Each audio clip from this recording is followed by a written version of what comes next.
quais são os elementos importantes para uma antecipação, na sua visão? Há coisas muito simples, sabe? Evitar situações onde nós podemos correr alguns riscos desnecessários, né? Se você se você vai num lugar, vá no lugar precavendo que esse lugar pode ser um lugar de um risco menor, colocando seu carro no estacionamento. Então, a avaliação do potencial de risco. Do cenário, né? A avaliação do cenário. Que se você vai num determinado barzinho, se você tem esse costume de ir na balada, alguma coisa assim, você vai deixar seu carro, você vai deixar seu carro onde, como é que você vai para lá, quem suas pessoas estão frequentando, né? Como é que você vai, né? Que tipo de roupa que você usa, porque nós estamos falando do âmbito da defesa pessoal, lembra bem, né? Então, por exemplo, uma moça, né, que vai de salto alto e com vestido apertado, ela tem menos capacidade defensiva do que uma outra pessoa que está com uma roupa, né, que te garanta mais estabilidade de equilíbrio e etc, etc. Então, tudo isso é antecipando uma situação de ação e mais, onde que eu vou, com quem eu vou, que horas que eu vou. Então, me parece que a capacidade de observação, ela é constante. Você está, por exemplo, hoje nós temos um hábito péssimo que é o telefone celular, que nos impede de enxergar ao redor e muitas vezes com fones de ouvido. Então isso tudo são coisas que temos que estar muito atentos. A questão do Facebook, a questão das mídias sociais, né? O que eu coloco, o que eu não coloco, que tipo de foto que eu coloco, tudo isso são situações preventivas para evitar consequências depois, né?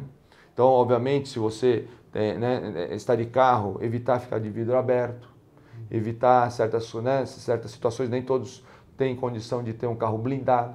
Então, como é que você tem um carro chamativo, você tem um carro menos chamativo, que tipo de atenção que você dá a essa questão, né? Então, são todas situações onde você vai antecipar aquela questão crítica que é efetivamente a situação de defesa pessoal. Porque aquela situação, não, eu estou bem defendido, então vou lá, quero me defender. Ou eu tenho segurança, né? E muitas vezes esse segurança ele pode colocar você e sua família e as pessoas que estão em volta com muito mais risco, porque ele não sabe muitas vezes como agir.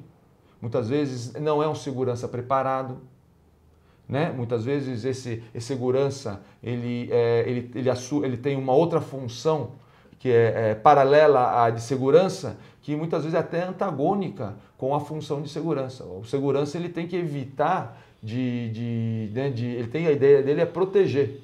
Mas muitas vezes, quando ele tem um treinamento de policial, por exemplo, o treinamento dele muitas vezes é de prender. E vai no campo da remediação. E aí acontece uma situação que muitas vezes não está apropriada. É claro que há muitos policiais, né, tanto civis como militares, que têm treinamento de segurança. Mas aqueles que têm o treinamento de policiamento, o treinamento é totalmente diferente. Me parece que a questão da prevenção, da antecipação, são aspectos importantes para um conceito mais ampliado de defesa da vida e defesa... Exato. E nesse sentido, me parece que tem uma capacidade importante também diante disso, que seria o conhecimento de si. Conhecer-se um pouco a si para não se colocar numa posição de vulnerabilidade. Ou seja, já de saída, ter perdido a sua segurança, ter perdido a sua condição de estabilidade. Você poderia comentar um pouco sobre isso? Quer dizer, me parece que o conhecimento de si é fundamental para que você não se coloque em situações de vulnerabilidade. Sim, mesmo porque